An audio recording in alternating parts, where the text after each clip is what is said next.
Hello class 9 students, आपका स्वागत है इस वीडियो में जहां हम क्लास 9 साइंस के मोशन चैप्टर के एनसीईआरटी एक्सरसाइज के जो क्वेश्चन है उनका हम सलूशन करेंगे। तो आपने अगर एक्सरसाइज अटेम्प्ट की है तो आपके आंसर सही है कि नहीं आप क्रॉस चेक कर सकते हैं। तो चलिए स्टार्ट करते हैं बिना किसी देरी के। पहला जो एक्सरसाइज का क्वेश्चन है वो क्वेश्चन ये दिया है कि एक एथलीट है जो 1 राउंड ऑफ सर्कुलर ट्रैक को कंप्लीट करता है जिसका डायमीटर 200 मीटर है, कितने टाइम में? 40 सेकंड में। ठीक है, कहने का मतलब ये है कि मान लेते हैं एक सर्कुलर ट्रैक है, ठीक है, और सर्कुलर ट्रैक का जो डायमीटर है वो कितना है? 200 मीटर। तो डायमीटर आपको पता है क्या होता है, इसे हम डायमीटर कहेंगे। तो ये 200 मीटर है, तो अगर ये 200 मीटर है तो रेडियस कितना हो जाएगा? हाफ, यानी 100 मीटर। क्लियर? और वो जो एथलीट है वो एक राउंड को कितने टाइम में कंप्लीट करता है? 40 सेकंड में। एक राउंड कब कहेंगे? जब एथलीट स्टार्टिंग पॉइंट से चले और घूमकर इसी पॉइंट पर वापस आ जाए, है कि नहीं? अगर वो यहां से चलता है घूमकर यहीं आ जाता है तो एक राउंड हुआ। तो इसका मतलब एक राउंड में वो कितना चला? अब आप ही बताओ। तो वो चलना यहां से शुरू कर रहा है, ठीक है, यहां से शुरू कर रहा है और ऐसे होते हुए वो वापस इसी पॉइंट पर आ जाता है।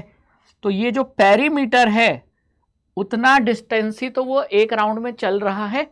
तो एक राउंड में एथलीट ने कितना डिस्टेंस कवर किया? एक राउंड में जो डिस्टेंस कवर हुआ है वो 2 पाई आर के बराबर है कि नहीं? क्लियर? ठीक है सर। अब आप ये बताइए कि what will be the distance covered and the displacement at the end of 2 minute 20 second. अब कहा है कि एथलीट 2 मिनट 20 सेकेंड तक क्या कर रहा है? घूम रहा है। तो 2 मिनट 20 सेकेंड के बाद एथलीट ने कितना डिस्टेंस कवर किया और कितना डिस्प्लेसमेंट कवर किया, ये कैलकुलेट कीजिए। तो अब आइए 2 मिनट और 20 सेकेंड में कितने सेकेंड होते हैं ये देख लेते हैं, ठीक है। तो अगर हम 2 मिनट प्लस 20 सेकेंड, अब 2 मिनट मतलब 2 मिनट में 1 मिनट में 60 सेकेंड, तो 2 मिनट में 120 सेकेंड, ठीक है। 120 प्लस 20 यानी टोटल कितना टाइम हो गया? टोटल हो गया 140 सेकेंड, है ना। अब 140 को भाई एक चक्कर में कितने में लग रहा है? 40 सेकेंड में। एक चक्कर, एक जो राउंड है वो कितने में लग रहा है? 40 सेकेंड में। तो 40 सेकेंड एक राउंड, तो इसको ब्रेक कर लेते हैं, है ना। 40 सेकेंड एक राउंड, फिर अगला 40 सेकेंड सेकेंड राउंड, अगला 40 सेकेंड थर्ड राउंड, ठीक है। तो एक चक्कर, दूसरा चक्कर, तीसरा चक्कर, है कि नहीं। तो अभी तक हम देखें कि 40 सेकंड 40 सेकंड 40 सेकंड यानी 120 सेकंड में वो कितने चक्कर लगा चुका है? अगर एक राउंड को 40 सेकंड में लग रहा है तो 3 राउंड 120 सेकंड, 40 40 40। अब 140 में 120 कम कर दो तो बचा कितना समय? बताओ कितना टाइम बचा? तो बचा हुआ आपका 20 सेकंड। अब आप बताइए इस आखिरी 20 सेकंड में वो कितना चलेगा? तो पूरा चक्कर लगाने में 40 सेकंड लग रहा है, तो 20 सेकंड में वो आधा चक्कर लगाएगा। आधा चक्कर का मतलब कि स्टार्ट करेगा वो यहां से 3 चक्कर लगाएगा और 3 चक्कर के बाद वो आधा चक्कर आकर यहां रुक जाएगा। बात समझ में आई मैं क्या कह रहा हूं? मैंने क्या कहा? ध्यान से सुनो, ध्यान से सुनना। ये 100 मीटर है, ठीक है। अब स्टार्ट हुआ यहां से, ठीक है, एक राउंड 40 सेकेंड, ठीक है। Second round 40 second, third round 40 second, फिर 20 सेकेंड में आधा राउंड। तो 20 सेकेंड में यानी कि 3.5 चक्कर, 1 2 3 और यहां वो कितने चक्कर? 3.5 चक्कर लगा चुका है ना। और लगाने के बाद वो फाइनली कहाँ पहुंचा, यहां पहुंचा है। ठीक है, ये उसका फाइनल पॉइंट हो गया, चला था इनिशियल पॉइंट से। 40 सेकंड में एक चक्कर, फिर अगले 40 सेकंड में एक चक्कर, फिर अगले 40 सेकंड में एक चक्कर, और फिर अगले 20 सेकंड में वो आधा चक्कर लगा पाता है, क्योंकि 40 सेकंड में अगर एक राउंड लग रहा है तो 20 सेकंड में हाफ राउंड लगेगा। हाफ राउंड मतलब यहां। तो अब टोटल डिस्टेंस अगर देखा जाए तो टोटल डिस्टेंस कितना हो जाएगा, तो टोटल डिस्टेंस हो जाएगा आपका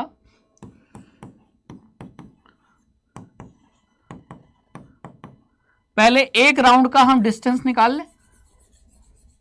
एक राउंड का डिस्टेंस कितना होगा, 2 into pi into R. R कितना लेंगे, 100 मीटर। ये एक राउंड का ये क्या है, डिस्टेंस है ना। अब अगर हम 3.5 राउंड देखेंगे तो कितना हो जाएगा, 3.5, है ना। बात समझ में आ गई। तो ये हो जाएगा आपका टोटल डिस्टेंस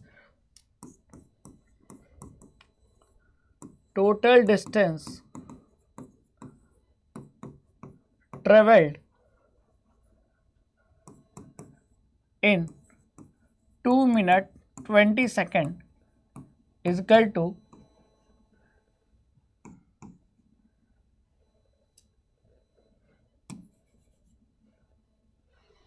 ये हो जाएगा 3.5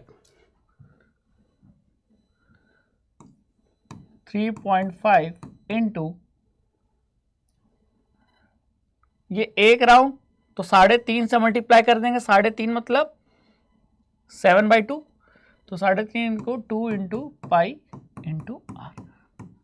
समझ में आया भाई। एक राउंड में इतना मीटर चल रहा है, डिस्टेंस कर रहा है, तो 3.5 राउंड कवर कर रहा है ना। 102 मिनट 20 सेकंड में टोटल कितने सेकंड हुए, 140 सेकंड। और 140 सेकंड में कितने राउंड लगा रहा है, 3.5 राउंड लगा रहा है। 3 फुल राउंड और आखिरी 20 सेकंड में आधा राउंड, यानी 3 और आधा 3.5 राउंड। तो 3.5 को मैंने मल्टीप्लाई कर दिया, तो एक राउंड की डिस्टेंस इतना, तो 3.5 राउंड की डिस्टेंस इतना। तो इसे मैं 7/2 इंटू 2 इंटू पाई मतलब 22/7 इंटू 100 कर सकता हूँ। हाँ, 2 से 2 कट गया, हाँ, 7 से 7 कट गया, हाँ। तो ये कितना आ गया, ये आ गया आपका, ये आ गया आपका 2200 मीटर। ठीक है, and this is the answer. लेकिन ये टोटल डिस्टेंस आया। टोटल डिस्प्लेसमेंट कैसे निकालेंगे, तो टोटल डिस्प्लेसमेंट निकालने का सिंपल तरीका मैंने बताया था, final minus initial point. Final point minus initial point, बस इन दोनों के बीच का डिफरेंस। अब इनिशियल पॉइंट क्या था, चला यहां से था, तो इसे ले लेंगे 0, और 3.5 चक्कर के बाद वो कहां पहुंचा, फाइनल पॉइंट पर, यहां। अब डिस्प्लेसमेंट क्या होता है, इनिशियल और फाइनल पॉइंट के बीच का डायरेक्ट डिस्टेंस, यही हुआ ना डिस्प्लेसमेंट। तो इनिशियल और फाइनल पॉइंट का जो डिस्टेंस है, मतलब वो जो डिस्टेंस है वो कितना हो जाएगा, 200, और यही आपका क्या हो जाएगा, डिस्प्लेसमेंट। ठीक है, तो जो डिस्प्लेसमेंट होगा एथलीट का वो कितना हो जाएगा, वो आपका डायमीटर ऑफ सर्कुलर ट्रैक के बराबर हो जाएगा। तो इसका आंसर हो जाएगा 200 मीटर। ठीक है, इनिशियल और फाइनल पॉइंट के बीच का स्ट्रेट डिस्टेंस है ना। तो ये 100 और ये 100, 200, ये हो गया डिस्प्लेसमेंट, और आपका 2200 मीटर ये हो गया डिस्टेंस। तो 2 मिनट 20 सेकंड में इतना डिस्टेंस चलेगा, लेकिन डिस्प्लेसमेंट इतना होगा। चलिए अगले क्वेश्चन पे चलते हैं। Joseph jogs from one end A to the other end B of a straight 300 metre road in 2 minutes 30 seconds and then turns around and jogs 100 meter back to the point C in another 1 minute. What are the Joseph average speed and average velocities in jogging from A to B and from A to C? बात समझ में आई। देखो Joseph है, Joseph start कर रहा है यहां से चलना, रेफरेंस पॉइंट के हमने पढ़ा था ना, रेफरेंस पॉइंट हम 0 लेते हैं, तो ये है पॉइंट ए। ठीक है, अब जोसेफ यहां से चलना शुरू किया, कहां पहुंचा? वो अदर एंड बी पर। तो वो जोसेफ यहां पहुंचा, ये है पॉइंट बी। ठीक है, वो ऐसे जा रहा था। तो ये डिस्टेंस कितना है? ये जो डिस्टेंस है वो है 300 मीटर। ठीक है, और इसको कवर करने में उसको कितना समय लगा? 2 मिनट 30 सेकेंड। तो 2 मिनट मतलब 120 सेकेंड, और 120 प्लस 30 150 सेकेंड। तो उसको समय कितना लगा? 150 सेकेंड। ठीक है, क्लियर? अब वो क्या करता है? इसी ट्रैक पर वापस आता है and then turns around and jogs 100 metre back to point C. अब यहां से वो 100 मीटर आगे आता है, तो वो 100 मीटर आगे आया। ठीक है, और यहां पर आकर वो रुक जाता है, तो ये हो गया पॉइंट सी, और ये डिस्टेंस कितनी है? 100 मीटर। ठीक है, और इस 100 मीटर को उसको कवर करने में कितना समय लगा? 1 मिनट लगा। 1 मिनट यानी कितना? 60 सेकेंड। तो ए से बी जाने में 150 सेकेंड लगा, और डिस्टेंस कितना कवर हुआ? 300 मीटर। लेकिन बी से सी आने में डिस्टेंस कवर हुआ 100 मीटर, और टाइम कितना लगा? 60 सेकेंड, क्योंकि 1 मिनट मतलब 60 सेकेंड। अब क्या पूछा है? What are Joseph average speed and average velocity in jogging from A to B and from A to C. अब एवरेज स्पीड क्या होता है? तो एवरेज स्पीड होता है total distance upon total time. Total distance upon total time. और average velocity होता है, क्योंकि वेलोसिटी में हम डिस्टेंस नहीं डिस्प्लेसमेंट यूज करते हैं, तो एवरेज वेलोसिटी हो जाएगा टोटल डिस्प्लेसमेंट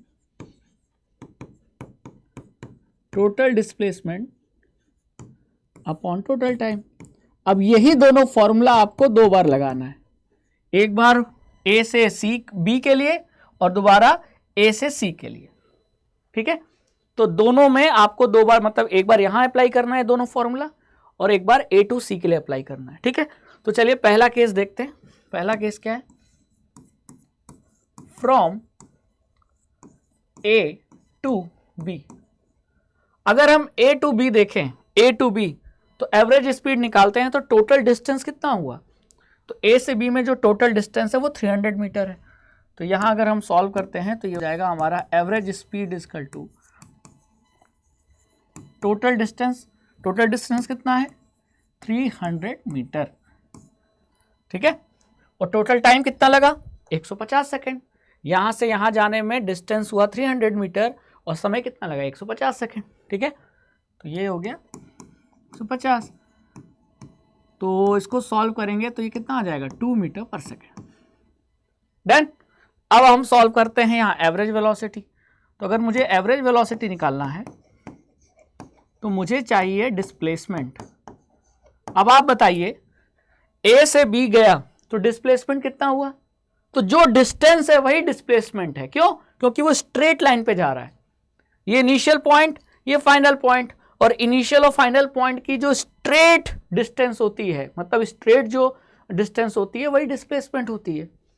इनिशियल और फाइनल पॉइंट के बीच की जो लीस्ट डिस्टेंस, और लीस्ट डिस्टेंस हमेशा वही होती है जब हम इनिशियल और फाइनल पॉइंट पर बिल्कुल सीधे चलें।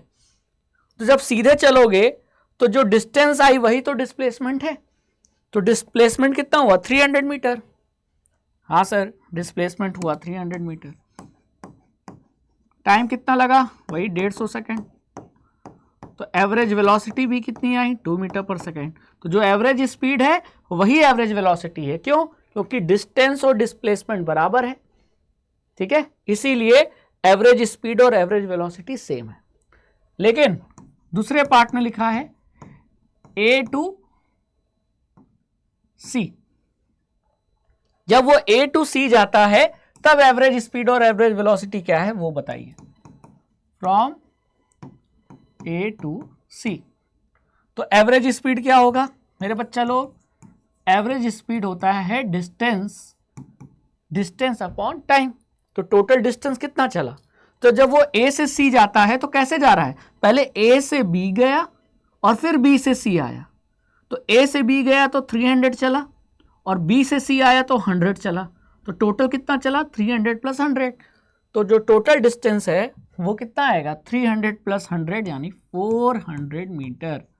और टाइम कितना लगा 300 जाने में 150 और 100 मीटर में 60 सेकेंड, तो 150 प्लस 60 यानी कितना हो जाएगा 210, तो टाइम लगा 210 सेकेंड। तो इसको सॉल्व करोगे तो ये 0 0 कट जाएगा, आपका रफली देखा जाए तो 40/21 मीटर पर सेकेंड, ये आपका आ गया क्या एवरेज स्पीड। अब बात कर लेते हैं एवरेज वेलोसिटी की। क्या कर लेते हैं एवरेज वेलोसिटी की। एवरेज वेलोसिटी क्या होता है total displacement upon total time. अब जरा देखो ए से बी गया, बी से सी आया, तो फिर इनिशियल पॉइंट क्या हो जाएगा ए, फाइनल पॉइंट क्या हो जाएगा सी, और ए और सी के बीच की जो लीस्ट डिस्टेंस है वो बिल्कुल ये स्ट्रेट दूरी होगी। और ये कितनी होगी, अगर ये पूरा 300 है, इतना 100 है, तो बचा हुआ कितना 200, यही तो हो गया डिस्प्लेसमेंट, है ना, ये तो 200 हुआ कि नहीं। तो डिस्टेंस मतलब बी गया फिर बी से सी आया, ये डिस्टेंस है। लेकिन अब आपका इनिशियल पॉइंट ए और फाइनल पॉइंट सी हो गया, तो इनके बीच की जो सबसे छोटी दूरी है वो ये 200 के बराबर हो गई, यही तो डिस्प्लेसमेंट है। तो फिर टोटल डिस्प्लेसमेंट इस केस में क्या होगा 200। तो यहां एवरेज वेलोसिटी क्या लिखेंगे, टोटल डिस्प्लेसमेंट कितना है, displacement 200 metre upon total time कितना लगा वही 210, तो ये 0 0 कट जाएगा, ये आ जाएगा आपका 20/21 मीटर पर सेकेंड। ठीक है, ये हमारा इस क्वेश्चन का आंसर। चलिए next, Abdul while driving to school computes the average speed for his trip to be 20 km per hour. On his return trip along the same route, there is less traffic and the average speed is 30 km per hour. What is the average speed for Abdul's trip? Abdul क्या कर रहा है while driving to school, Abdul का यहाँ घर था और घर से अब्दुल किधर जा रहा है, स्कूल जा रहा है। ठीक है, तो पहले वो ऐसे गया, ठीक है, तो while driving to school computes the average speed for his trip to be 20 km per hour. तो जब वो स्कूल की तरफ जा रहा है तो उसकी जो एवरेज स्पीड है ना, वो कितनी है 20 किलोमीटर पर आवर। और जब वो वापस ऑन हिज रिटर्न ट्रिप, बच्चों जब वो वापस आ रहा है, तो पहले स्कूल गया, फिर स्कूल से जब वापस आ रहा है on the same route, there is less traffic, और ट्रैफिक कम होने की वजह से जो उसकी एवरेज स्पीड है वो बढ़ गई, कितनी हो गई 30 किलोमीटर पर आवर। तो जब वो वापस आता है उसी रूट पे, तो उसकी जो स्पीड है वो बढ़कर हो गई 30 किलोमीटर पर आवर, क्योंकि ट्रैफिक कम था तो स्पीड बढ़ गई एवरेज। अब आपको बताना है कि आना और जाना ये टोटल जर्नी है ना, और इस टोटल जर्नी में उसकी एवरेज स्पीड क्या थी of the whole trip. Trip मतलब जाना आना मिलाकर, केवल जाने का एवरेज स्पीड दे रखा था, आने का एवरेज स्पीड दे रखा था, लेकिन जाना और आना मिला के एवरेज स्पीड कितना है ये पूछा है। तो एवरेज स्पीड होता क्या है, अब आपको पता होना चाहिए। एवरेज स्पीड होता है, अभी हमने देखा, average speed is equal to total distance upon total time. ठीक है, अब डिस्टेंस हमको दिया नहीं है, ठीक है, और टाइम भी हमको दिया नहीं है, तो निकालना पड़ेगा। तो हमने ये मान लिया कि जाने यहां से यहां तक जाने में, यानी स्कूल की जो डिस्टेंस थी उसके ओरिजिनल पॉइंट से वो कितनी थी डी, गया डी तो आया भी कितना डी, तो टोटल डिस्टेंस कितना हुआ, जाना और आना टोटल डिस्टेंस उसने कितना कवर किया डी प्लस डी यानी 2d। तो यहां अगर मैं देखा जाए तो ट्रिप का टोटल डिस्टेंस कितना निकला, total distance is equal to D plus D 2d। हमने d सपोज किया है, आप d की जगह कुछ भी मान सकते थे, x भी मान सकते थे, y भी मान सकते थे, z भी मान सकते थे। हमने ये मान लिया कि अब्दुल अपने घर से या कहीं से स्कूल जाता है, तो जो स्कूल दूरी थी वो d थी, तो d गया d वापस आया, तो टोटल कितना डिस्टेंस ट्रेवल किया d प्लस डी 2d। ठीक है, अब आप ये बताइए, ठीक है, अब उसकी 2 ट्रिप थी, जाना आना, ठीक है, गो एंड रिटर्न। तो ये जो पहली ट्रिप थी, एक मिनट, ये देखो, ये पहली ट्रिप थी, ये दूसरी ट्रिप थी, जाना पहली ट्रिप, आना दूसरी ट्रिप। तो पहली ट्रिप का जो टाइम है, टाइम इन फर्स्ट ट्रिप, जाने में उसने कितना टाइम लगा, तो टाइम होता है क्या, डिस्टेंस अपॉन स्पीड। तो गया कितना, डी, स्पीड कितना है 20 किलोमीटर पर आवर। तो इतना टाइम लगा उसको जाने में। अब आने में कितना टाइम लगा, time in second trip, second trip मतलब वापस लौटना। तो टाइम क्या हो जाता है, डिस्टेंस अपॉन स्पीड। तो डिस्टेंस कितना है, आने में उसको कितना चलना पड़ा, डी, और डिस्टेंस अपॉन स्पीड, स्पीड कितना दिया 30 किलोमीटर पर आवर। तो ये हो गया सेकेंड ट्रिप का टाइम। तो जाने में इतना समय लगा, आने में इतना समय लगा, तो टोटल कितना टाइम लगा, टोटल टाइम हो जाएगा आपका d/20 प्लस d/30, ये हो जाएगा आपका कितना 60, 20 से 3 टाइम्स तो 3d, 30 से 2 टाइम्स तो 2d, तो कुल मिला के ये हो जाएगा 5d। ठीक है, अब हमारे पास टोटल टाइम आ गया और टोटल डिस्टेंस आ गया। Total distance 2d, total distance 2d, total time 5d/60। तो अब हमारा एवरेज स्पीड आ जाएगा। यही तो पूछा है, average speed for the whole trip, यानी पूरे ट्रिप की। तो एवरेज स्पीड अब हम निकाल सकते हैं। तो अब हमारे जो एवरेज स्पीड हो जाएगी ट्रिप की, अब्दुल की average speed is equal to total distance हो गया 2d अपॉन टोटल टाइम हो गया 5d/60। ठीक है, तो ये d और d कैंसिल हो जाएगा, ये हो जाएगा 2/5 और ये 60 ऊपर जाएगा, तो ये 60, 5 पंजा 12, 5 जा 60, ये आ गया 24 मीटर पर सेकेंड। ये आपका आंसर है, this is the answer. Done, ठीक है, चलिए आगे चलते हैं नेक्स्ट क्वेश्चन पे। नेक्स्ट क्वेश्चन क्या लिखा है, a motor boat starting from rest on a lake. अब देखो क्या बोला है, मोटर बोट कहां से स्टार्ट कर रहा है, रेस्ट से। तो यानी उसकी इनिशियल वेलोसिटी u क्या हो गई, 0 मीटर पर सेकेंड, रेस्ट मतलब 0, और वो लेक में एक्सलरेट कर रही है उसकी मोटर बोट स्ट्रेट लाइन में at a constant rate of 3 metre पर सेकेंड स्क्वायर। तो जो एक्सेलरेशन है वो दे रखा है, और एक्सेलरेशन क्या है, कांस्टेंट, कितना 3 मीटर पर सेकेंड स्क्वायर। अब मैंने एक चीज पढ़ाई थी कि जब भी एक्सेलरेशन कांस्टेंट होगा तो जो इक्वेशन ऑफ मोशन हमने पढ़े थे, v = u + at, s = ut + ½ at square, v² = u² + 2as, ये सारे तभी अप्लाई होते हैं जब एक्सेलरेशन कांस्टेंट हो। और यहाँ इस क्वेश्चन में एक्सेलरेशन बोला है कांस्टेंट, तो यानी ये इक्वेशन ऑफ मोशन हम अप्लाई कर सकते हैं। ठीक है, टाइम कितना दिया है 8 सेकेंड, यानी 8 सेकेंड तक इतने एक्सेलरेशन के साथ उसकी बोट क्या होती है, 0 से यानी रेस्ट से चलना शुरू कर देती है। ठीक है, तो टाइम हो गया आपका 8 सेकेंड। तो क्या पूछा है, how far does the boat travel during this time. Far मतलब क्या पूछा है, डिस्टेंस पूछा है, कितनी देर, कितनी दूरी, 8 सेकेंड में बोट कितनी डिस्टेंस ट्रेवल करती है। तो डिस्टेंस ट्रेवल कैसे निकालेंगे, s = ut + ½ at स्क्वायर। अब u क्योंकि 0 है तो 0 इंटू टाइम करेंगे तो 0 आएगा, तो ये टर्म तो सीधे 0 हो गई। तो s हो गई आपकी कितनी, ½ a, एक्सेलरेशन कितना है 3 मीटर पर second square into t square, t मतलब 8 सेकेंड इंटू 8 सेकेंड। ठीक है, अब काट दो, 2 1 जा 2 4 जा, और ये हो गया आपका कितना 4 3 जा 12 और 12 8 जा 96 मीटर। सही है ना, हाँ 96 मीटर। तो ये रहा इस क्वेश्चन का आंसर। आप समझ में आया कैसे अप्लाई करना है।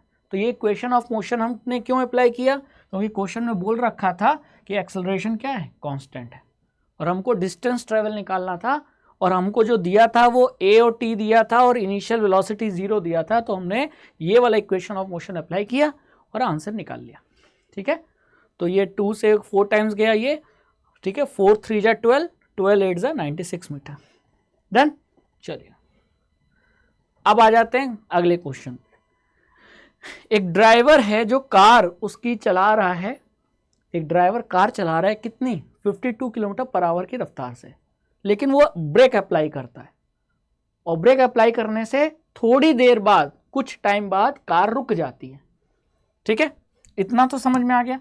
तो कहा है shade the area on the graph that represent the distance travelled by the car during the period. जितने टाइम में कार क्या होती है, जितने डिस्टेंस में कार रुक जाती है, तो रुकी तो कुछ डिस्टेंस कवर की ना, तो आपको डिस्टेंस टाइम ग्राफ में वो एरिया शेड करना है जो कि क्या रिप्रेजेंट कर रहा है, डिस्टेंस ट्रेवल को रिप्रेजेंट कर रहा है। तो अब आप बताओ डाटा किसका दिया है, डाटा तो वेलोसिटी का दिया है। तो वेलोसिटी से टाइम के साथ वेलोसिटी तो डिस्टेंस कैसे निकलेगा, आप ही पता चल जाएगा। पहले ये देखो कि क्वेश्चन में ये जो 52 किलोमीटर पर आवर दिया है, ये क्या दिया है। आप कहोगे सर ये स्पीड या वेलोसिटी दिया है, तो ये इनिशियल मानेंगे कि फाइनल मानेंगे। अरे भाई चला तो शुरू में इतनी ही रफ्तार से रहा है ना, तो ये तो इनिशियल वेलोसिटी हो गई 52 किलोमीटर पर आवर, और ब्रेक लगने से कुछ समय बाद, कुछ टाइम बाद उसकी जो रफ्तार है वो 0 हो गई। तो जो 0 है वो उसकी फाइनल वेलोसिटी है। क्या है, फाइनल वेलोसिटी है। तो इसका मतलब टाइम के साथ उसकी वेलोसिटी क्या हो रही है, कम हो रही है। कम होते होते कितनी होगी, 0। ठीक है, बात समझ में आ गई। तो इसका ग्राफ कैसा बनेगा, तो एक चीज ये समझ लो कि, एक चीज ये समझना बहुत जरूरी है कि आपके पास वेलोसिटी दिया है और टाइम है, तो वेलोसिटी और टाइम से डिस्टेंस कैसे निकालेंगे। तो वेलोसिटी टाइम ग्राफ का स्लोप लेते हैं तो एक्सेलरेशन आता है, लेकिन वेलोसिटी टाइम ग्राफ का एरिया लोगे तो डिस्टेंस कवर आ जाएगा। वही लिखा है कि the area under the velocity time graph gives the distance. तो अगर हमसे क्वेश्चन में पूछा है कि डिस्टेंस जो रिप्रेजेंट करेगा ग्राफ में, जो डिस्टेंस को रिप्रेजेंट करेगा, उतने एरिया को क्या करो, शेड करो। इसका मतलब यही हुआ कि हम वेलोसिटी टाइम ग्राफ बनाएंगे और वेलोसिटी टाइम ग्राफ का जो एरिया होगा उसको शेड कर देंगे, और वही एरिया हमारा डिस्टेंस दिखाएगा। ठीक है, तो ग्राफ बनाएं, तो ग्राफ बनाते हैं। क्या लेंगे, 2 axis, Y axis, X axis. ठीक है, और वाई एक्सिस पे प्लॉट कर देंगे स्पीड या वेलोसिटी, और यहां एक्स एक्सिस पे प्लॉट कर देंगे टाइम। ठीक है, टाइम किस में, आवर में प्लॉट कर देते हैं, और वेलोसिटी किस में, क्वेश्चन में कितना दिया, किलोमीटर पर आवर में ना, तो इसको किलोमीटर पर आवर में कर देते हैं, किलोमीटर पर आवर। ठीक है, अब उसकी स्टार्टिंग में स्पीड कितनी थी, तो मान लेते हैं 52 थी, दिया है क्वेश्चन में। तो ये 52 को रिप्रेजेंट कर रहे हैं, और फिर लगातार उसकी वेलोसिटी एक कांस्टेंट रेट से डिक्रीज होते होते कितनी हो गई। जब यहां देखोगे तो यहां वेलोसिटी तो 0 है, 52, 51, 50, 25, 24, 12, 10, 8, 9, 5, मतलब 8, 6, 5, 4, 3, 2, 1, 0। तो यहां ओरिजिन पे तो वेलोसिटी 0 हो गई। तो ये कौन सा ग्राफ बना, ये वेलोसिटी टाइम ग्राफ बना, VT graph, velocity time graph. ठीक है, तो इस ग्राफ का जो एरिया अंडर द कर्व है, तो ये जो एरिया है, ये एरिया क्या बताएगा, आप ही बताओ। तो हमने अभी पढ़ा था ना, हम जानते हैं कि वेलोसिटी टाइम ग्राफ का एरिया अंडर द कर्व, तो ये जो स्लोप है, कर्व है, इसके अंडर का ये जो एरिया है जिसको मैं ब्लू लाइन से रिप्रेजेंट कर रहा हूं, यही एरिया हमको क्या बताएगा, हमको बताएगा डिस्टेंस या डिस्प्लेसमेंट, जो समझ लो। ठीक है, तो हमको क्या करना था, हमको डिस्टेंस जो बताएगा उतने एरिया को शेड करना था। तो हमारे वेलोसिटी टाइम ग्राफ में डिस्टेंस बताने वाला ये एरिया है, ये एरिया है, तो इतने एरिया को हमने क्या कर दिया, शेड कर दिया। ठीक है, अब सेकेंड पार्ट में पूछा है कि which part of graph represent uniform motion of the car. Car का यूनिफॉर्म मोशन कौन बता रहा है, तो भाई देखो which part of graph, graph का ये जो स्लोप है, स्लोप क्या है, कांस्टेंट है ना, और स्लोप कांस्टेंट है, इसका मतलब कि ये मोशन कैसा है, यूनिफॉर्म मोशन है।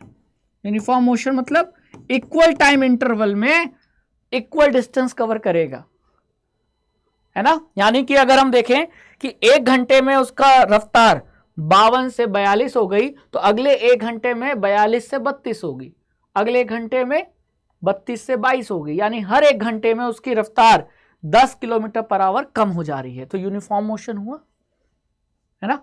तो ये यूनिफॉर्म मोशन का ये स्लोप से पता चलेगा। ठीक है, तो which part of graph, graph का कौन सा पार्ट बता रहा है कि यूनिफॉर्म मोशन है, ग्राफ का जो स्लोप है वो बता रहा है कि यूनिफॉर्म मोशन है, यूनिफॉर्म एक्सेलरेटेड मोशन है। बात समझ में आई, यूनिफॉर्म एक्सेलरेटेड मोशन है। ठीक है, समझ में आ गया। चलो नेक्स्ट, अगला क्वेश्चन। अगला क्वेश्चन में आपको एक ग्राफ दिया है, डिस्टेंस टाइम ग्राफ 3 ऑब्जेक्ट का, ऑब्जेक्ट ए बी सी। ठीक है, और ग्राफ ये है, ग्राफ में जरा देखो, वाई एक्सिस पे क्या है डिस्टेंस, एक्स एक्सिस पे क्या है टाइम। तो डिस्टेंस टाइम ग्राफ दिया है और उसके बेसिस पे तीनों ऑब्जेक्ट का क्या बना है, स्लोप बना है। अब ये पूछा है कि विच of the 3 is travelling the fastest, मतलब इसी ग्राफ के बेसिस पे आपसे ये 4 सवाल पूछे गए, ए बी सी डी। अब आपको बताना है कि ए बी और सी में से कौन ज्यादा तेजी से ट्रेवल कर रहा है, which one of the 3 is travelling fastest. तो फास्ट कौन, किसको मानेंगे फास्ट, तो अगर मैं बराबर समय सबको मान लूं कि तीनों को समय बराबर ले लूं, तो जो समय में ज्यादा दौड़ेगा, ज्यादा डिस्टेंस चलेगा, वही तो फास्ट हुआ। मान लो 3 लड़के हैं, ध्यान से समझो, 3 लड़के हैं, तीनों दौड़ रहे हैं, तो मैंने बोला कि जो 1 मिनट में ज्यादा दूरी दौड़ेगा वही तो तेज हुआ, क्योंकि जिसकी रफ्तार ज्यादा होगी वही तो कम समय में ज्यादा डिस्टेंस ट्रेवल करेगा। तो यानी ज्यादा डिस्टेंस ट्रेवल करने वाला ही फास्टेस्ट होगा, अगर मैं सबको बराबर टाइम इंटरवल दूं। ठीक है, तो इसको मैं मान लेता हूं, थोड़ा ध्यान से समझो, ये मान लेता हूं कि बी सी ए, इसको रफली मैं मान लेता हूं कितना डिस्टेंस पे है, 12 पे है। ठीक है, तो ये हो गया आपका, इसको मैं मान लेता हूं 2, ये हो गया मान लो 6। ठीक है, ये मान लो हो गया आपका 10, ये 12। ठीक है, 2 4 6 8 10 12, ये किलोमीटर में है, किस में है, किलोमीटर में। ठीक है, अब आप ये देखो कि ए को देखो, ए को, ठीक है, तो ए शुरुआत कहां से कर रहा है, 6 किलोमीटर से, और कहां पहुंच रहा है, तो मान लेते हैं ये कहां पहुंचा, यहां तक मान लेते हैं, तो ये मान लेते हैं 12 पे पहुंचा। ठीक है, ग्राफ को थोड़ा आगे बढ़ा लेते हैं, हल्का सा आगे। ठीक है, तो ये तीनों पॉइंट यहां हैं, और इस पॉइंट पर जो डिस्टेंस है वो कितनी है, 12 है। क्लियर। तो अब मैं आपसे कहूं, ध्यान से देखो कि अगर आप ए को देखोगे,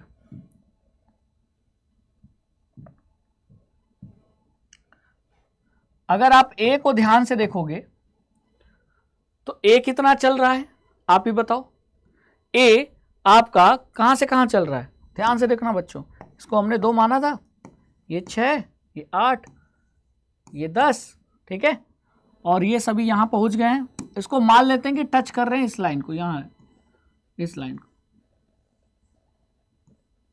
ठीक है, तो ये लाइन सभी कहां एंड हो रही है, ये लाइन सभी एंड हो रही है 12 पे, यानी कि फाइनली दोनों ए सी और बी का फाइनल कितना है 12 किलोमीटर। अब स्टार्टिंग कहां से हुई, तो ए की स्टार्टिंग होती है 6 से, तो यानी ए कितना चला 6 से 12 किलोमीटर, 6 से 12 किलोमीटर, कितने समय में। तो ए का जो टाइम आ रहा है तो ये रफली मान सकते हैं, ये 1.8 है तो ये मान सकते हैं यहां 2। ठीक है, तो 2 घंटे में, देखो टाइम यहां से निकाला मैंने, ये देखो ए का ये है ना, तो ये टाइम हो गया और ये डिस्टेंस हो गया। तो ए ने शुरुआत की थी 0 आवर पे और 2 घंटे बाद ए कहां पहुंच गया 12 किलोमीटर पे। तो ए 6 से 12 किलोमीटर चला, यानी 6 किलोमीटर चला कितने 2 घंटे में। उसी तरह अगर बी को देखोगे तो बी कहां से चलना शुरू कर रहा है, बी यहां से चलना शुरू कर रहा है 0 से, तो 0 से 12 कितने समय में 1.4 में, है ना। ये जो है ये 1.4 हो गया, क्लियर। और सी का अगर देखा जाए तो ये सी है, सी कहां से शुरू कर रहा है 2 किलोमीटर पर आवर से शुरू कर रहा है, 2 किलोमीटर से शुरू कर रहा है और खत्म कहां कर रहा है 12 पे, कितने समय में, तो ये आ जाता है आपका 1.6 में, सॉरी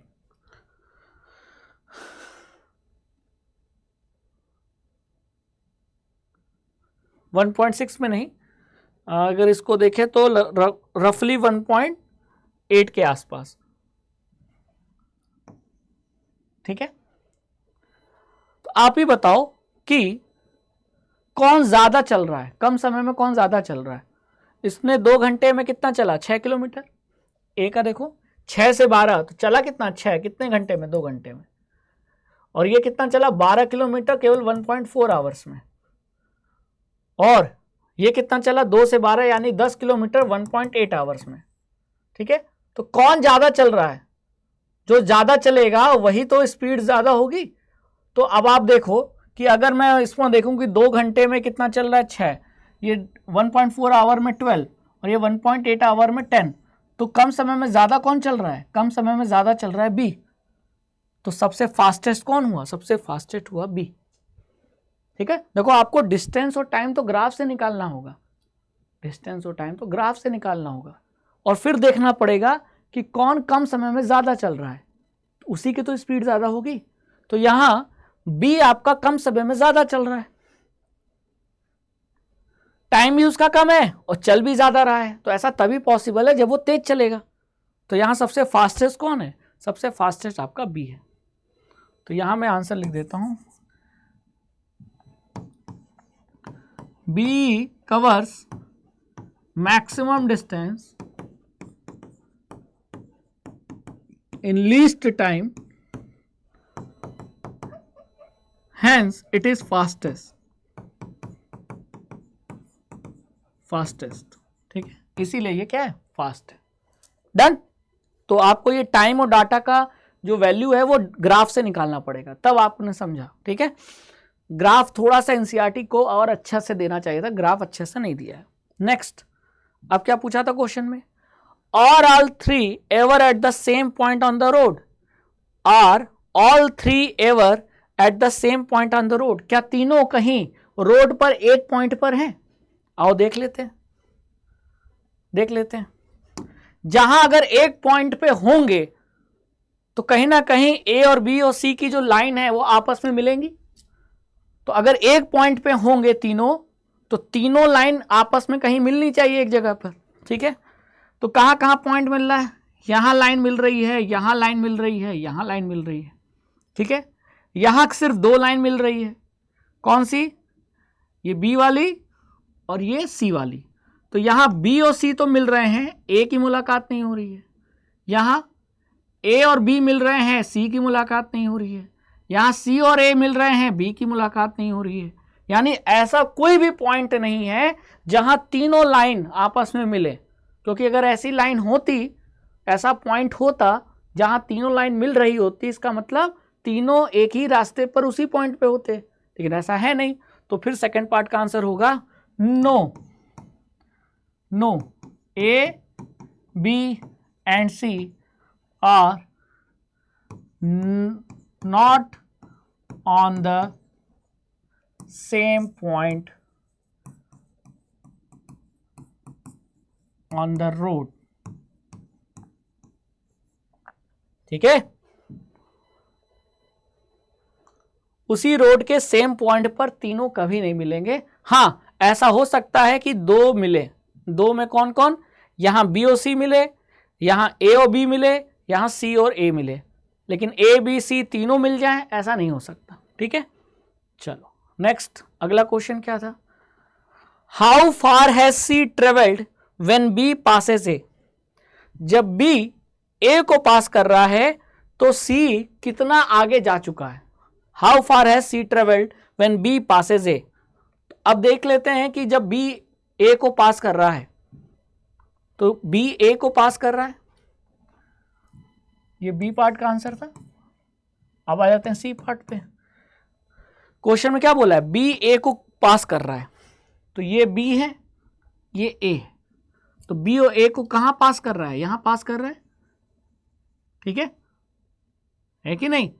तो अगर ये आपका ए है, ये आपका बी है, बी और ए जहां एक दूसरे को पास कर रहे हैं, उस केस में कितना डिस्टेंस एक्स्ट्रा चल चुका है, कौन, सी।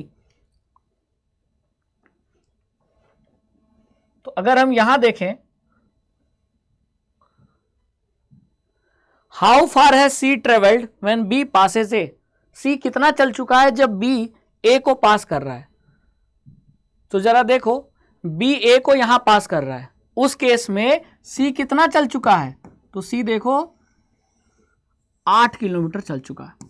तो इस केस का आंसर क्या होगा, सी केस का आंसर होगा कि जब बी ए को पास कर रहा है उस समय अगर सी को देखें, ये सी है ना, सी कितना ट्रेवल किया है, 8 किलोमीटर। ठीक है, तो यहां आपका सी पार्ट का आंसर होगा 8 किलोमीटर। फिर डी में क्या पूछा था, how far has B travelled when it by the time it passes C. B जब सी को पास कर रहा है तो बी कितना चला है, बी जब सी को पास कर रहा है तो बी सी को कहां पास कर रहा है, तो ये बी है, ये आपका सी है, तो ये कहां पास कर रहा है, यहां है ना। ये देखो बी और ये देखो सी, बी और सी कहां एक दूसरे को पास कर रहे हैं, इस पॉइंट पर मिले और फिर यहां से एक दूसरे को पास करेंगे। तो वहां तक कौन कितना ट्रेवल कर चुका है, बी कितना ट्रेवल कर चुका है ना। तो इस टाइम पर अगर देखा जाए तो जो बी ट्रेवल किया है वो कितना ट्रेवल किया है, तो इसे हम मान सकते हैं कि ये 2 है, 4 है, ये 6 है, तो अराउंड 6 मान सकते हैं, है ना। तो ये रफली डाटा है, क्लियर। जहां बी और सी आपस में एक दूसरे को पास करेंगे वहां बी कितना चल चुका है, तो बी इतना चल चुका है, तो ये लगभग आपका आएगा कितना, ये 6 है, तो ये 5.8, अराउंड 5.8 किलोमीटर। डन, चलिए इस तरीके से चेक करना है। Next question number 7, a ball is gently drop from a height of 20 metre. एक बॉल को हमने क्या किया, ड्रॉप किया, जेंटली मतलब ऐसे छोड़ दिया, कितने हाइट से, 20 मीटर के हाइट से। Its velocity increases uniformly at the rate of 10 metre पर सेकेंड स्क्वायर। अब जैसे किसी चीज को आप छोड़ेंगे तो जैसे जैसे वो नीचे जाएगी उसकी रफ्तार बढ़ती जाएगी, क्यों, क्योंकि उसमें फोर्स लग रहा है, फोर्स के कारण एक्सेलरेशन आएगा, यानी टाइम के साथ उसकी वेलोसिटी बढ़ती जाएगी। तो यानी एक्सेलरेशन आया, लेकिन वो एक्सेलरेशन यूनिफॉर्म है, और वो यूनिफॉर्म एक्सेलरेशन कितना है, 10 मीटर पर सेकेंड स्क्वायर। ठीक है, और उसकी जो इनिशियल वेलोसिटी जब हमने उसको ड्रॉप किया है तो वो कितनी होगी, 0।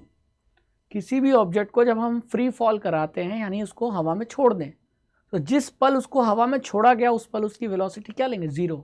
और जब वो नीचे आकर ग्राउंड में टकराएगी तो ग्राउंड से टकराते समय उसकी वेलोसिटी क्या होगी, मैक्सिमम। तो जब हमने उसको ड्रॉप किया तो उसकी इनिशियल वेलोसिटी क्या, 0, और फाइनल वेलोसिटी आपको शायद क्वेश्चन में हाँ पूछा है कि जब वो ग्राउंड से स्ट्राइक करने जा रही है तो बॉल का फाइनल वेलोसिटी बताओ, ठीक है। After what time will it strike the ground, तो वेलोसिटी के साथ साथ ये भी पूछा है कि जब हमने उसको ड्रॉप किया तो कितने समय बाद वो ग्राउंड को स्ट्राइक करेगी, यानी टाइम भी निकालना है। तो दो चीजें निकालनी है, कैसे निकालेंगे, तो इक्वेशन ऑफ मोशन लगाएंगे। क्यों? क्योंकि जब हम किसी चीज को ड्रॉप करते हैं तो वहां एक्सेलरेशन ड्यू टू ग्रेविटी लगता है, और वो ग्रेविटी एक्सेलरेशन कांस्टेंट रहता है, और एक्सेलरेशन जब भी कांस्टेंट होगा इक्वेशन ऑफ मोशन अप्लाई कर सकते हैं, ठीक है। तो हम पहले फाइनल वेलोसिटी निकाल लेते हैं, ये इक्वेशन लगाकर। u कितना है 0, तो यहां अगर 0 का स्क्वायर करोगे तो ये 0 आएगा, तो v स्क्वायर इजकल टू हो गया 2 इंटू ए यानी एक्सेलरेशन कितना है 10 मीटर पर सेकेंड स्क्वायर, इंटू s यानी डिस्टेंस कितना है 20 मीटर, ठीक है। तो ये हो गया आपका v स्क्वायर इजकल टू 400, तो v हो गया आपका 20 मीटर पर सेकेंड। तो ग्राउंड से टकराते समय बॉल की वेलोसिटी कितनी होगी 20 मीटर पर सेकेंड, ठीक है। अब हमें क्या निकालना है कि टाइम कितना लगा जमीन से टकराते समय बॉल को जमीन तक यानी ग्राउंड तक पहुंचने में। तो टाइम कैसे निकाले, बहुत तरीके हैं टाइम निकालने के। एक तरीका ये भी है v equal to u plus 80, v निकाल लिया हमने कितना 20, u क्या है 0, तो 0 को रखते ही नहीं है, a कितना है 10, t कितना है t, ये आ गया आपका टाइम कितना 2 सेकेंड। तो ये रहा हमारे इस क्वेश्चन का आंसर, फाइनल वेलोसिटी 20 मीटर पर सेकेंड और टाइम कितना हुआ 2 सेकेंड। क्लियर? चलिए नेक्स्ट। अब यहां आपको एक स्पीड टाइम ग्राफ दिया है, दिख रहा है। अब क्वेश्चन पूछा है find how far does the car travel in first 4 second. Starting 4 second में फर्स्ट 4 सेकेंड में कार कितनी ट्रेवल करती है, ठीक है। Shade the area on the graph that represent the distance travelled by the car during that period. और फिर आपको ग्राफ में वो एरिया भी शेड करना है जो रिप्रेजेंट कर रहा है डिस्टेंस ट्रेवल को बाय द कार। तो अब आप ये बताइए स्पीड टाइम ग्राफ का जो एरिया होता है वो क्या देता है, डिस्टेंस। तो ये स्पीड, ये टाइम, और इसका जो एरिया होगा, एरिया कहां तक का एरिया 4 सेकेंड तक का, क्योंकि क्वेश्चन में क्या बोला है 4 सेकेंड। तो 4 सेकेंड तक का एरिया, ये एरिया हुआ, और यही एरिया क्या देगा हमारा डिस्टेंस देगा, है ना। तो इसको हमने क्या करना था शेड, तो मतलब अगर आपने ऐसा शेड कर दिया तो ये आपके इस पार्ट का आंसर हो गया। लेकिन हमें ये भी तो निकालना है कि 4 सेकेंड में ये कार कितना ट्रेवल करती है। अब ये ग्राफ स्ट्रेट होता ये तो ट्रायंगल बन जाता तो एरिया निकल जाता। अब एरिया कैसे निकाले, तो इसको एक तरीका है। तो देखो यहां से यहां तक का जो आंसर है वो तो हमने यहीं बना लिया, शेड द एरिया। तो ये जो एरिया हमने शेड किया है यही एरिया किसका वैल्यू बताएगा, ये एरिया किसका वैल्यू दिखाएगा। तो स्पीड टाइम ग्राफ का जो एरिया होता है वो क्या देता है, डिस्टेंस। और वो एरिया जो डिस्टेंस देगा उसको क्या करना था, शेड करना था। तो ये हमने देखो रेड कलर से शेड कर दिया, तो ये हमारे इस पार्ट का आंसर हो गया। लेकिन अभी हमें ये भी निकालना है कि ये जो डिस्टेंस है तो 4 सेकेंड में कितना डिस्टेंस कार ट्रेवल करेगी अकॉर्डिंग टू ग्राफ। तो एरिया कैसे निकालें, अब ये एरिया निकालना हमारे लिए थोड़ा मुश्किल है। क्यों, मान लो ये ग्राफ ऐसा होता तो ट्रायंगल बन रहा होता, ट्रायंगल का एरिया निकाला जा सकता था। अब हम ये एरिया कैसे निकालें, यहाँ तो ये कर्व है। तो इसका एक तरीका है, तरीका क्या है, ध्यान से देखो। आप ये जो छोटे छोटे बॉक्स है ना, बॉक्स स्क्वायर शेप में, तो अगर बॉक्स का आप एरिया निकाल लेते हो तो हर बॉक्स का एरिया ऐड करता चला जाओ तो आपको मिल जाएगा। तो आपको केवल इतने दूर का तो चाहिए, 4 सेकेंड तक का ही तो चाहिए। तो इसमें कितने बॉक्स हैं ये आप काउंट कर लो और एक बॉक्स का एरिया निकाल लो। तो एक बॉक्स का एरिया कैसे निकालें, देखो बहुत सिंपल है। अगर हम यहां देखते हैं यहाँ तक, तो कितने बॉक्स हैं? 1 2 3 4 5, 5 बॉक्स हैं। ठीक है, तो 2 सेकंड में कितने बॉक्स? 2 सेकंड में 5 बॉक्स, 5 बॉक्स 2 सेकंड में, तो एक बॉक्स की लेंथ कितनी हुई भैया? हमको क्या करना है, ये बॉक्स बन रहा है तो हमें एक बॉक्स का ये डिस्टेंस निकालना है। तो ऐसा मतलब 5 बॉक्स आ गए, 1 2 3 4 5, तो 5 बॉक्स में कितना समय लगा? 2 सेकंड। तो एक बॉक्स का समय कितना लगेगा? तो ये आ गया आपका कितना? 2/5 second.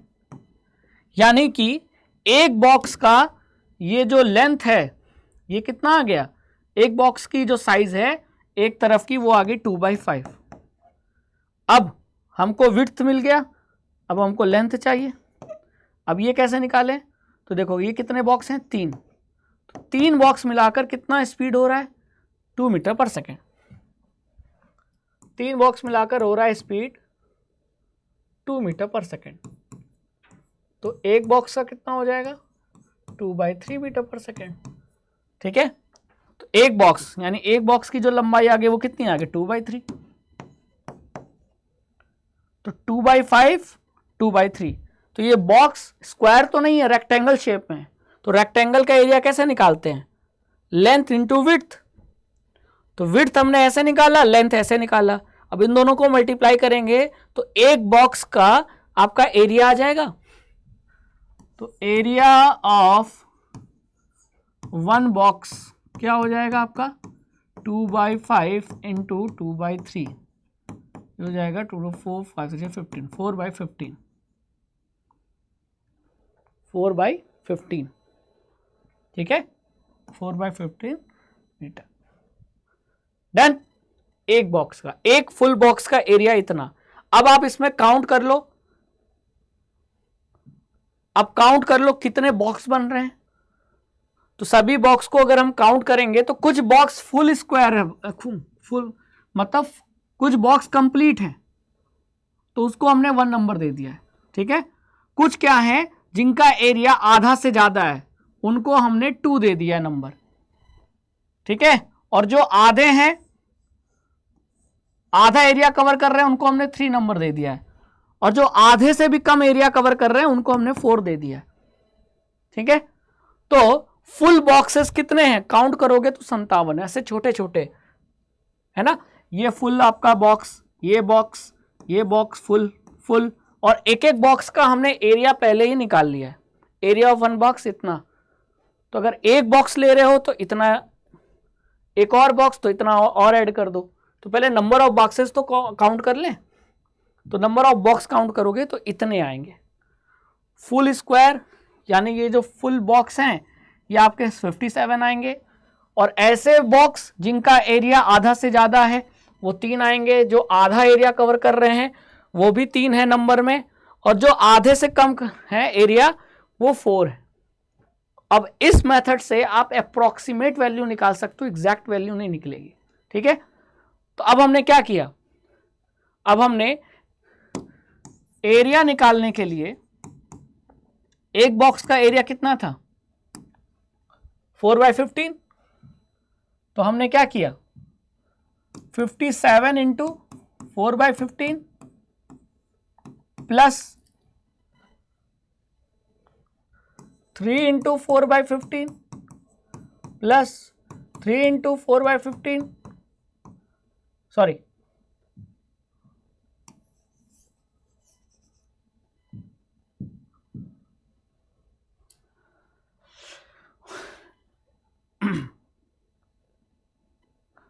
More than half square. तो हाफ स्क्वायर से ज्यादा है ना, तो इनको हमने क्या ले लिया?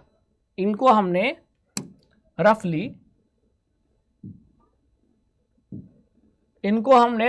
रफली ले लेते हैं। आधा से ज्यादा एरिया कवर कर रहे हैं तो मान लेते हैं फुल का। ठीक है, क्योंकि डाटा रफ ही आएगा, एग्जैक्ट डाटा नहीं आएगा। ठीक है, तो टोटल जो एरिया हो जाएगा, total area equal to total distance. ठीक है, अब आप यहां आओ, एक बॉक्स का एरिया कितना है 4/15 मीटर एक बॉक्स का, तो 57 जो बॉक्स है 57 बॉक्स हैं, तो 57 बॉक्स का एरिया कितना हो जाएगा 57 इंटू 4/15 प्लस 3 बॉक्स हैं जिनका एरिया आधा है ना, तो 4/15 का आधा कर दो तो ये 4/30 हो जाएगा, और 3 बॉक्स ऐसे हैं जिनका एरिया फुल नहीं है और आधा से ज्यादा है, तो फुल के लगभग ले लेते हैं, तो ये हो जाएगा आपका 4/15, ठीक है, और आधा से कम वालों को हम क्या करते हैं 0 ले लेते हैं, तो ये रफ डाटा आएगा, हम एग्जैक्ट डाटा तो नहीं आएगा, रफ ही आएगा, ठीक है। तो इसको ऐड करो, तो ये ऐड करोगे तो ये लगभग आपका कितना आएगा, ये आपका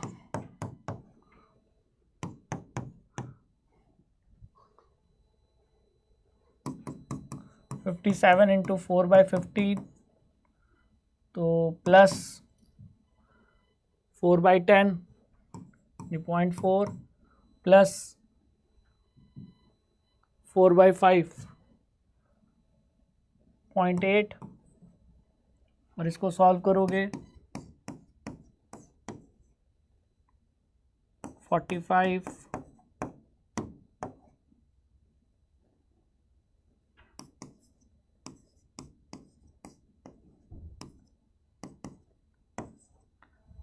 3.8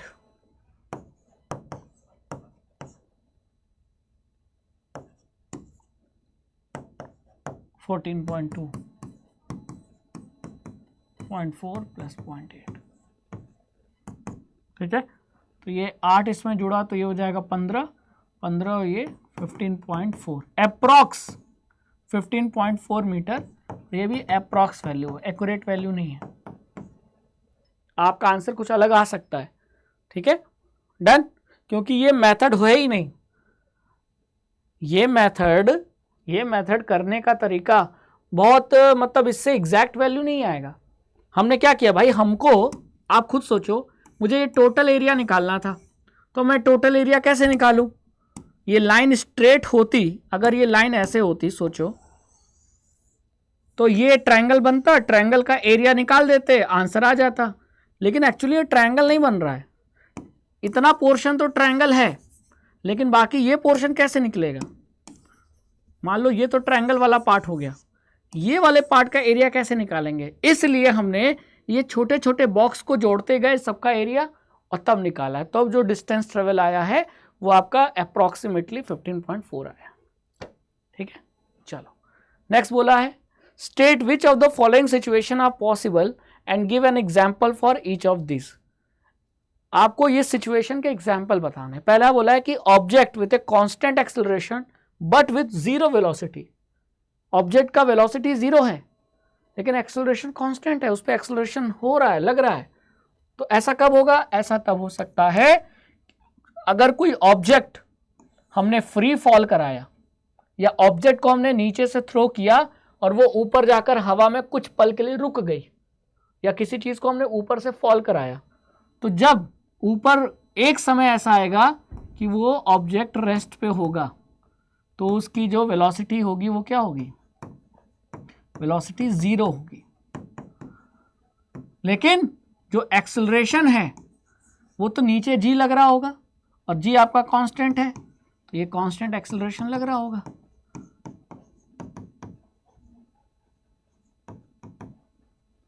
है ना। तो ये पहले का एग्जाम्पल है, जब कोई ऑब्जेक्ट फ्री फॉल होगा तो उसका वेलोसिटी 0 होगा लेकिन एक्सेलरेशन कांस्टेंट होगा। फिर एक ऑब्जेक्ट है moving with acceleration but with uniform speed, speed uniform है लेकिन एक्सेलरेशन उसमें है, स्पीड यूनिफॉर्म है, तो वेलोसिटी का जो मैग्नीट्यूड होता है वही तो स्पीड होता है, और उसका एक्सेलरेशन कांस्टेंट है। Object moving with an acceleration but with uniform speed, तो यूनिफॉर्म स्पीड है लेकिन अगर एक्सेलरेशन है तो वेलोसिटी भी होगा। तो कौन सा एग्जाम्पल है, अरे याद आया, यूनिफॉर्म सर्कुलर मोशन, सेकंड का जो एग्जाम्पल है होगा वो होगा यूनिफॉर्म सर्कुलर मोशन।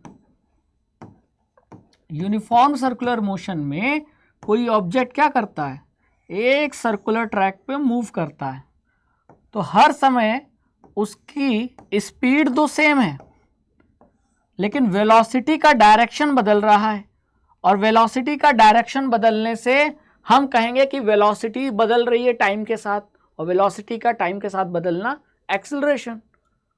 तो यूनिफॉर्म सर्कुलर मोशन में स्पीड कांस्टेंट होती है 10 मीटर पर सेकेंड, 10 मीटर पर सेकेंड, 10, लेकिन डायरेक्शन अलग है। 10 मीटर पर सेकेंड नॉर्थ में, 10 मीटर पर सेकेंड ईस्ट में, 10 मीटर पर सेकेंड साउथ में, 10 मीटर पर सेकेंड वेस्ट में, तो 10 तो स्पीड है।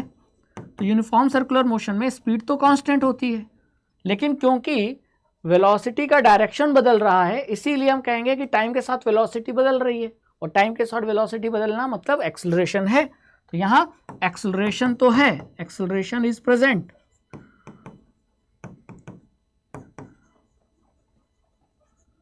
क्यों? क्योंकि एक्सेलरेशन तभी होगा जब वेलोसिटी बदलेगी, और यहां वेलोसिटी क्यों बदल रही है? वेलोसिटी दो कारण की वजह से बदल सकती है, या तो मैग्नीट्यूड बदल जाए, या डायरेक्शन बदल जाए, या दोनों बदल जाए।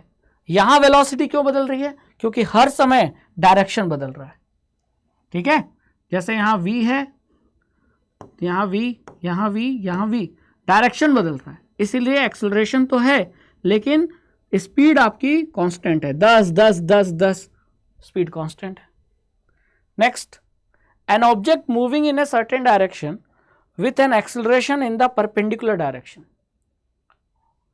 ऑब्जेक्ट मूव कर रहा है किसी पर्टिकुलर डायरेक्शन में, लेकिन जो उसका एक्सेलरेशन है वो उसके वेलोसिटी के डायरेक्शन के परपेंडिकुलर है। ये कैसे हो गया?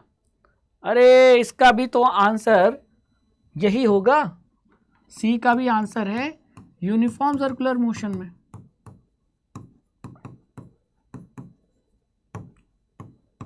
यूनिफॉर्म सर्कुलर मोशन के दौरान आप किसी भी पॉइंट पर पकड़ लो, कोई भी पॉइंट, मैं यहाँ पकड़ूं तो वेलोसिटी ऐसे है, यहाँ पकड़ूं वेलोसिटी का डायरेक्शन ऐसे है, यहाँ पकड़ूं तो यहाँ मूविंग उसका डायरेक्शन ऐसे है, यहाँ पकड़ूं तो डायरेक्शन ऐसे है, यहाँ पकड़ूं तो डायरेक्शन ऐसे है, लेकिन जो उसका एक्सेलरेशन है वो एक्सेलरेशन तो हमेशा सेंटर की तरफ लगेगा ना।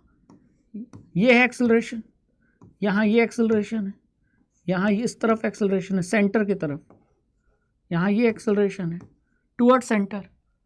तो मोशन का डायरेक्शन और एक्सेलरेशन का डायरेक्शन क्या है? आप कहोगे सर ये तो परपेंडिकुलर है, ये देखो परपेंडिकुलर।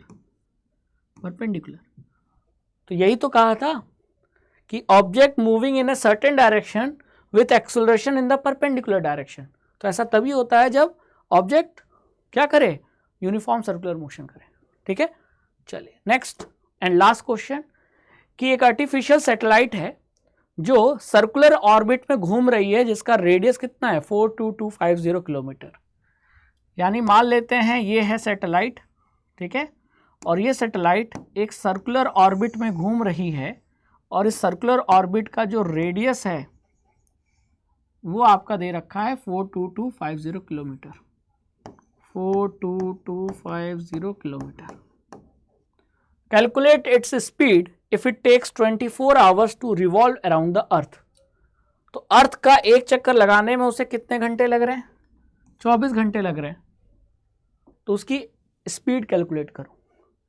तो अगर ये सैटेलाइट है तो सैटेलाइट अगर अर्थ का एक चक्कर लगाएगी तो वो कितना डिस्टेंस ट्रेवल कर रही है? डिस्टेंस ट्रेवल्ड बाय सैटेलाइट बताइए, डिस्टेंस ट्रेवल्ड बाय सैटेलाइट, तो ये होगा इस सर्कुलर ऑर्बिट के पेरीमीटर के बराबर, और वो पेरीमीटर होगा 2 पाई आर। 2 इंटू पाई कितना है 22/7 इंटू आर कितना है 42250 किलोमीटर। ठीक है, और टाइम कितना लगा? टाइम लगा आपका 24 आवर्स। अब हम स्पीड कैसे निकालेंगे? तो स्पीड हो जाएगा डिस्टेंस अपॉन टाइम। डिस्टेंस कितना है 2 into 22/7 into 42250 upon time, time कितना है 24, ठीक है। अब आप इसको सॉल्व कीजिए, अगर आप इसको सॉल्व करेंगे तो कितना आएगा, 24 को ये मैं डिवाइड करता हूँ, ये 1 से 2 टाइम्स जाएगा, ये 2 1 1 2 5, ठीक है। फिर मैं इसे 7 से डिवाइड करता हूँ, 7 3 जा 21, 0 1 1 1 2 5, 3 जा 21, 0 2 7 7 7 जा 49, 6.0, 7 8 जा 56, तो ये आ जाएगा आपका 3017.8, लगभग इतना 3017.8, ठीक है। अब इसको मैं किससे 44 से मल्टीप्लाई कर दूं, 3017.8 को मैं 44 से मल्टीप्लाई कर दूं, तो ये हो जाएगा 8 चौके 32, 3 7 4 जा 28, 29 30 31, 3 4 3 7, 3 जा 12, ठीक है। और ये हो जाएगा आपका अगेन 21701, ये 7, तो इसको आप मल्टीप्लाई करके देख लेना, ये अराउंड 11 स्पीड कितनी आएगी इसकी, मेरे पास इस समय कैलकुलेटर नहीं, आप सॉल्व करके देख लेना, ठीक है। अराउंड 11,000 कुछ समथिंग आना चाहिए, ठीक है। डन, चलिए, तो इस तरीके से हम इसको सॉल्व करेंगे, तो ये हमारा कैलकुलेशन हो जाता है। तो यहाँ आपका एनसीईआरटी का ये जो सोल्यूशन है वो कंप्लीट होता है। आई होप कि आपको ये वीडियो पसंद आया होगा, और ऐसे ही आपको हर चैप्टर के चैप्टर वाइज, कंसेप्ट वाइज और एनसीईआरटी सोल्यूशन मिलते रहेंगे। तो बने रहिए अड्डा 24/7 फाउंडेशन प्लेटफॉर्म पे। Thank you so much.